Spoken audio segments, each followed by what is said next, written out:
اس اطمینان سے کہ اللہ کے رسول بھول تو نہیں گئے.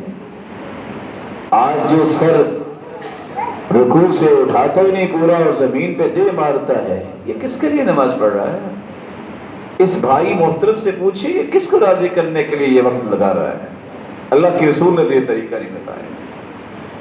جو زمین سے سر اٹھاتا ہی فوراً زمین پہ لے جاتا ہے دوسرے سجدے کے لیے، صحیح مسلم کی روایت کے مطابق بھی دعا پڑھتا ہی نہیں ہے، اور عام دعا جو معروف ہے وہ بھی نہیں پڑھتا.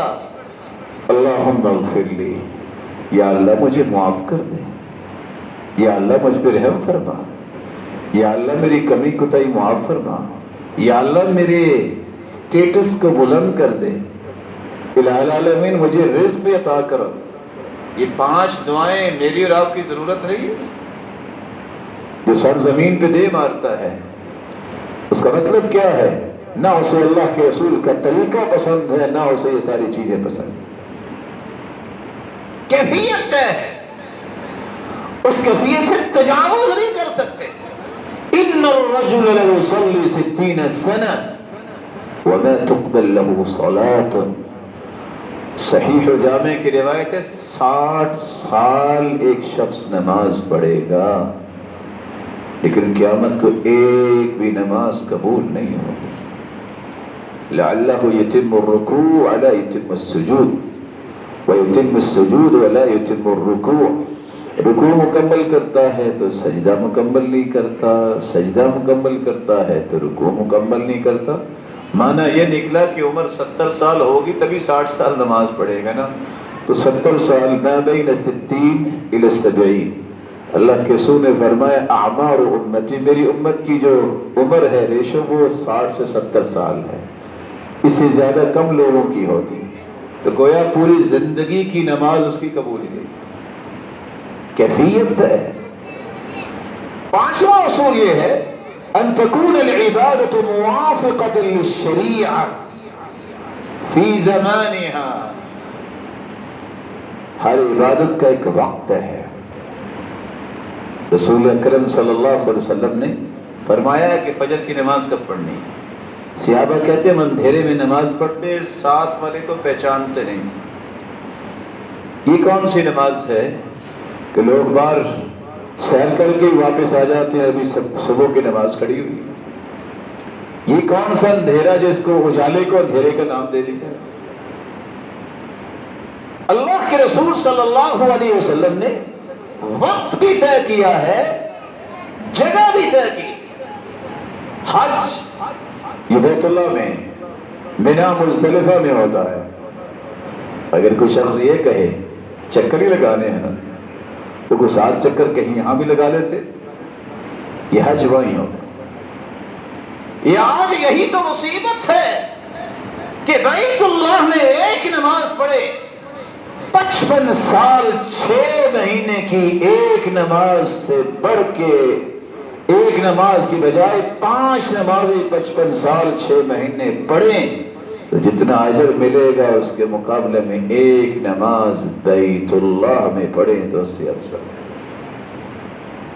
جب آپ قرآن و حدیث کے پیچھے نہیں چلیں گے تو پھر آپ یہ کہتے بھی رہیں گے اور سنتے بھی رہیں گے 49 کروڑ کی اجر و ثواب ملے گا فلاں جگہ جائیں.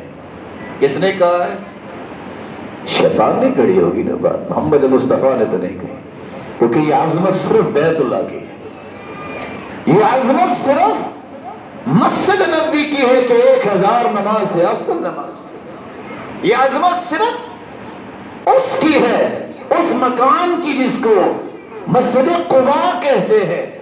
وہاں جب پاکیزہ حالت میں جاؤ 2 رکعتیں پڑھو تو عمرے کا ثواب ملتا ہے. اللہ کے رسول صلی اللہ علیہ وآلہ وسلم نے جو اصول سمجھایا ہے وہ عبادت جس کی جگہ طے کر دی ہے وہ کسی اور جگہ نہیں ہو سکتی.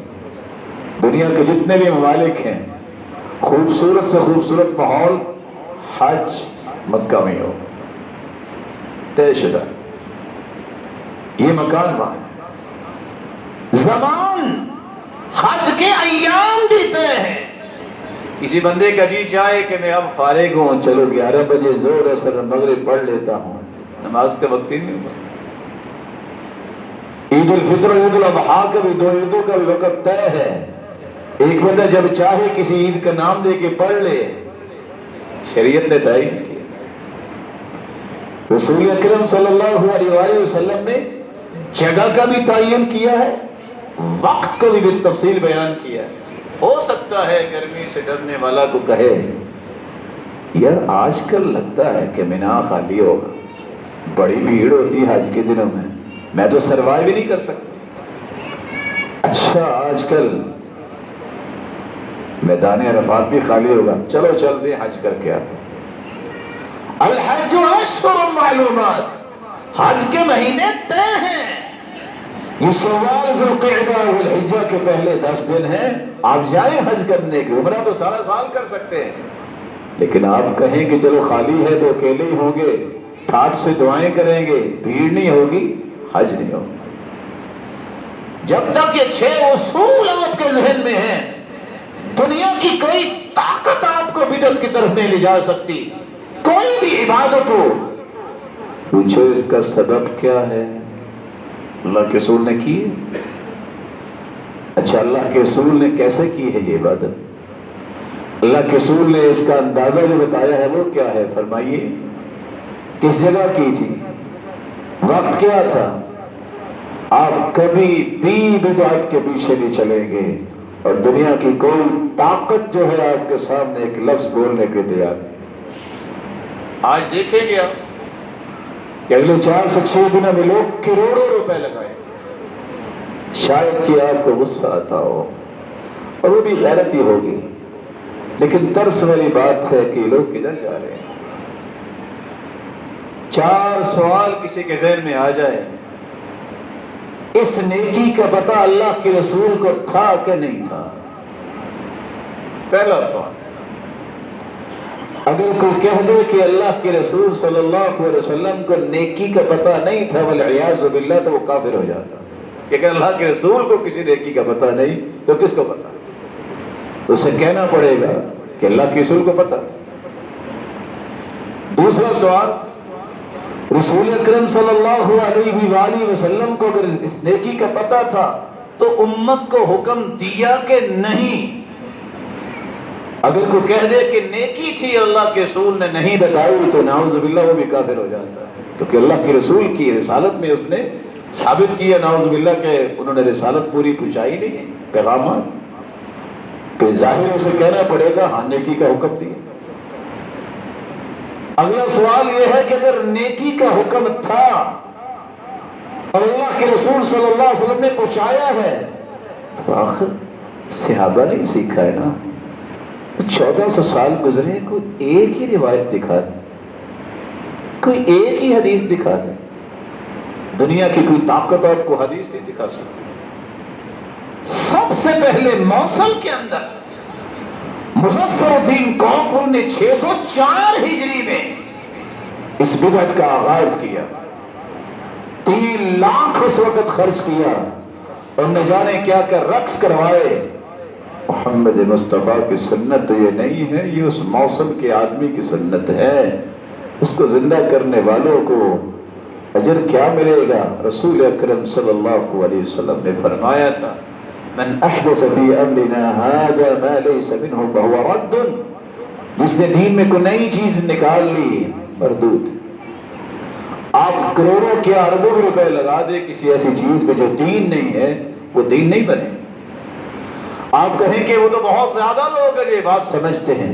اگر میجورٹی کی معیار ہے تو 6 ارب کافر ہیں، 1.5 ارب مسلمان ہیں، نعوذ باللہ پھر سارے کافر ہو جائیں. یہ معیار نہیں ہے. اللہ کے رسول صلی اللہ علیہ وسلم کے دور میں بھی صحابہ کتنے تھے اور کافر کتنے تھے. معیار یہ ہے کہ اللہ کا قرآن کیا حکم دیتا ہے، اس کے رسول کا فرمان ہمیں کیا بتاتا ہے. یہ معیار نہیں ہے کہ وہ زیادہ لوگ ہیں، یہ معیار نہیں ہے کہ کسی کو غلطی لگی ہے. معیار یہ ہے کہ اللہ کے رسول صلی اللہ علیہ وآلہ وسلم کی سنت کیا ہے، طریقہ کیا ہے.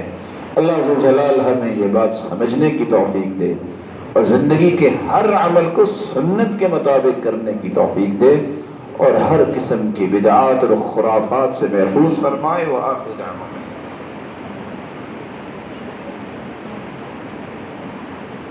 الحمد لله على إحسانه والشكر له على توفيقه وامتنانه، أما بعد فأعوذ بالله من الشيطان فإنه عدو للإنسان۔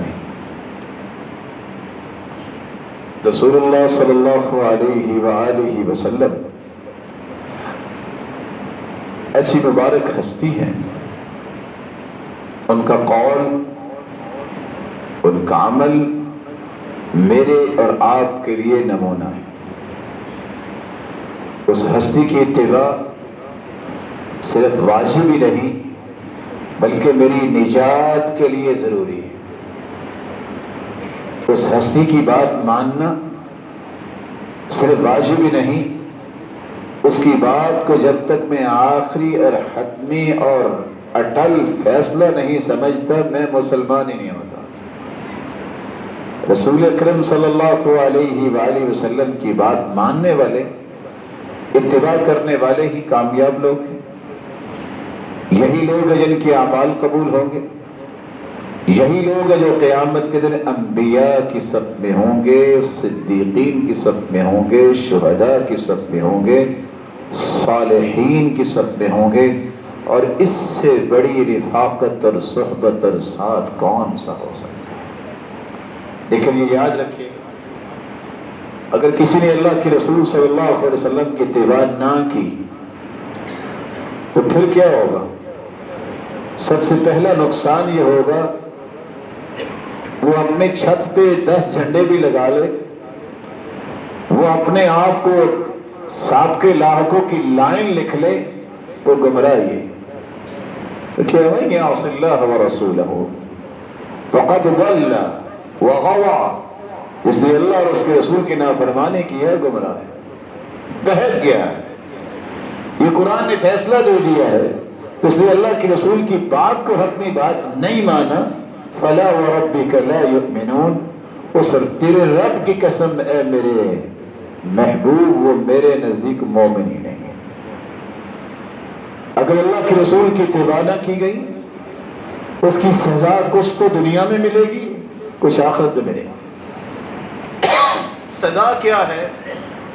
ذلت و رسوائی، کیونکہ حدیث کے الفاظ ہے وَجُعِلَ الذُّلُّ وَالصَّغَارُ عَلَى مَنْ خَالَفَ أَمْرِي، جس نے میری مخالفت کی اس پہ ذلت اور رسوائی ڈال دی جائے۔ ٹھنڈے دل سے سوچئے، مسلمان وہ بھی تھے جو 313 تھے، جن میں کتنے جوان تھے، کتنی ان کے پاس ٹیکنالوجی تھی، لیکن اللہ نے فتح دی۔ آج اتنی تعداد ہونے کے باوجود ذلت اور رسوائی اور پستی اور بزدلی کیوں ہے؟ سنت کی قدر نہیں۔ اللہ کے رسول کا خط گیا تھا، اور خط پکڑنے کے بعد کسرا کے بعد جب خط پہنچا تو آپ صلی اللہ علیہ وآلہ وسلم کے خط کو اس نے پھاڑ دیا۔ تو اللہ کے رسول صلی اللہ علیہ وسلم کو جب پتہ چلا تو فرمایا اس کی حکومت بھی اسی طرح ٹکڑے ٹکڑے ہو جائے گی۔ بیٹا ہی اٹھا، اس نے اپنے باپ کو مار دیا، اور باپ نے مرتے مرتے زہر پہ لکھ دیا کہ یہ قوت کی دوائی ہے۔ بیٹے نے وہ پکڑ کے کھائی، وہ بھی مر گیا۔ تب جا کے بیٹی نے حکومت سنبھالی، جس کے اللہ کے رسول نے فرمایا تھا لَن يُفْلِحَ قَوْمٌ وَلَّوْا أَمْرَهُمْ امْرَأَةً، جس قوم نے اپنی سردار بنا لیا وہ عورت کو کبھی فلاح نہیں پائے گا۔ اللہ کے رسول نے فرمایا تھا دائیں ہاتھ سے کھاؤ۔ صحیح مسلم کی روایت ہے، رسول اللہ صلی اللہ علیہ وآلہ وسلم کے کہنے پہ اس نے کہا لا استطیع، میں نہیں کھا سکتا۔ تو دوبارہ پھر وہ زندگی میں ہاتھ حرکت نہیں کر سکا کہ اس کو منہ تک لے جا سکے، وہ زندگی کریے شل ہو گیا۔ اللہ کے رسول صلی اللہ علیہ وسلم نے فرمایا تھا جب تم میں سے کوئی شخص نماز پڑھے تو امام سے پہلے سر نہ اٹھائے، رکوع میں نہ جائے، سجدے میں نہ جائے۔ سنت یہ ہے، صحابی کہتے ہیں جب تک اللہ کے رسول صلی اللہ علیہ وآلہ وسلم اپنا سر مبارک زمین پہ رکھ نہ دیتے، ہم میں سے کوئی صحابی سجدے کے لیے جھکتا نہیں۔ اب یہاں امام سے پہلے سجدہ ہو رہا ہے، امام سے پہلے سر اٹھایا جا رہا ہے۔ راوی روایت کرتے ہیں، جامع ترمذی کی شرح تحفۃ الحفظی میں لکھا ہے، محدثین بیان کرتے ہیں ایک آدمی چہرے کو لپیٹ کے رکھا ہوا ہے۔ پوچھا کیا وجہ ہے؟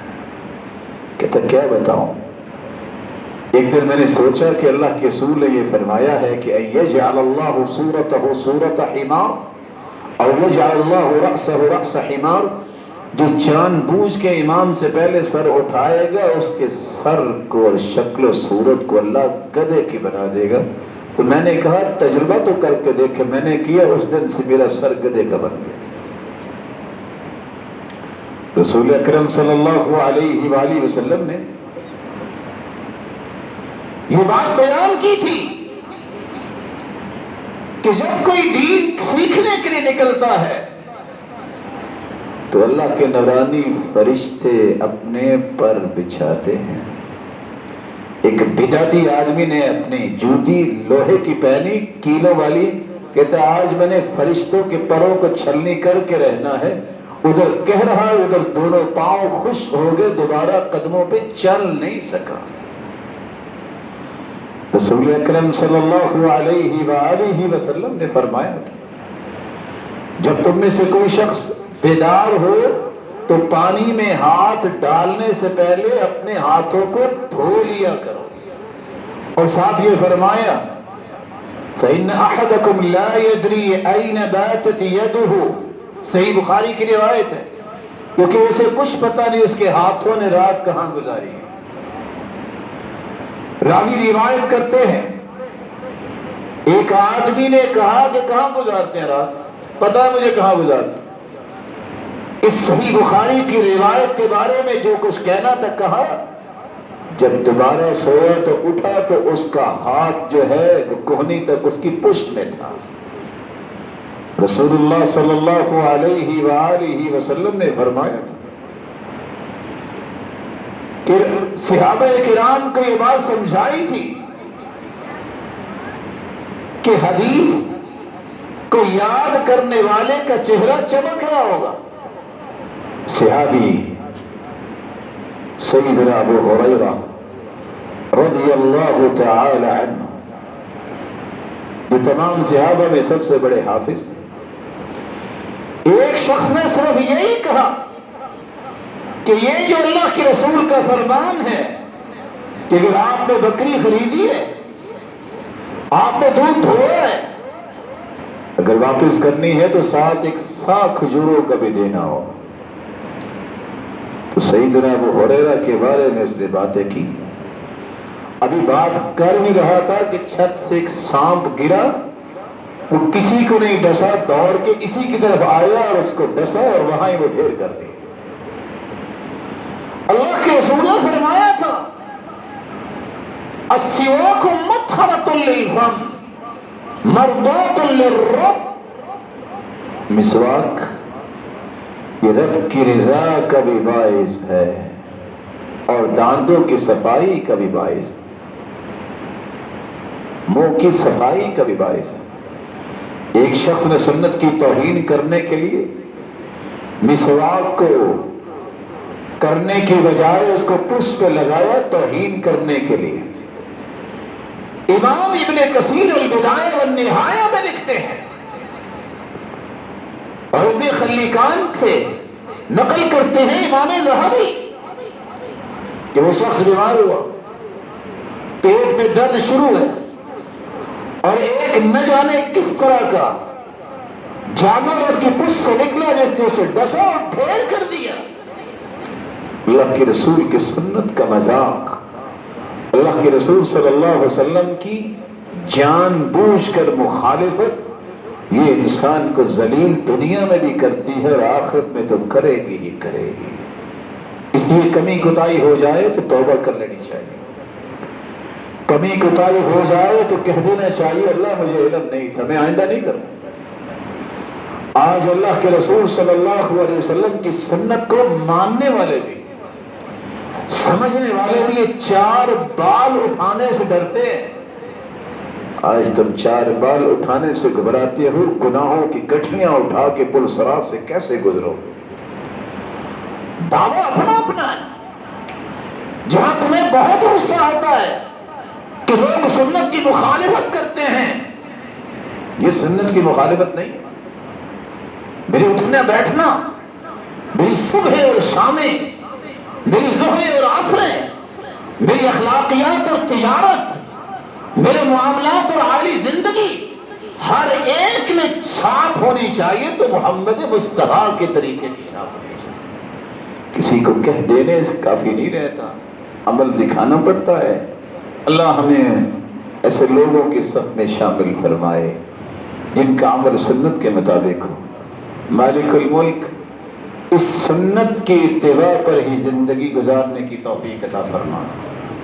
میرے مالک ایسی زندگی دے جس سے تو راضی ہو جائے اور قیامت کو اسی ہستی کا ساتھ نصیب فرمانا اور اپنے دیدار کا مستحق بنانا. وآخر دعوانا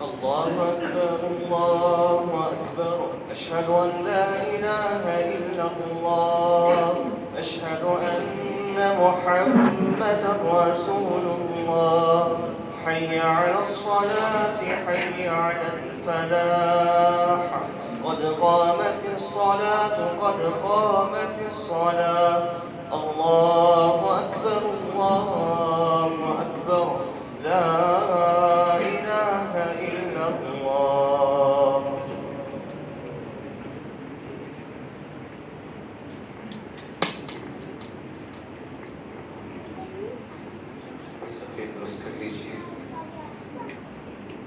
الله أكبر.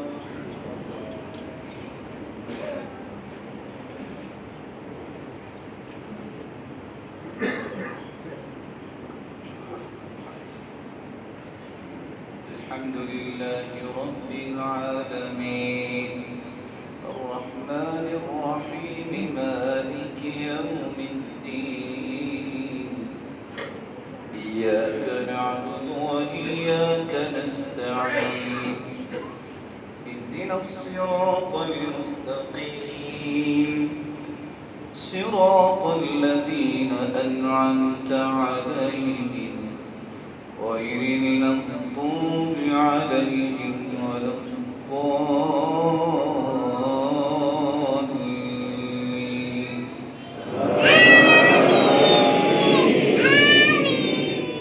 قد أفلح من تزكى وذكر اسم ربه فصلى بل تؤثرون الحياة الدنيا والآخرة خير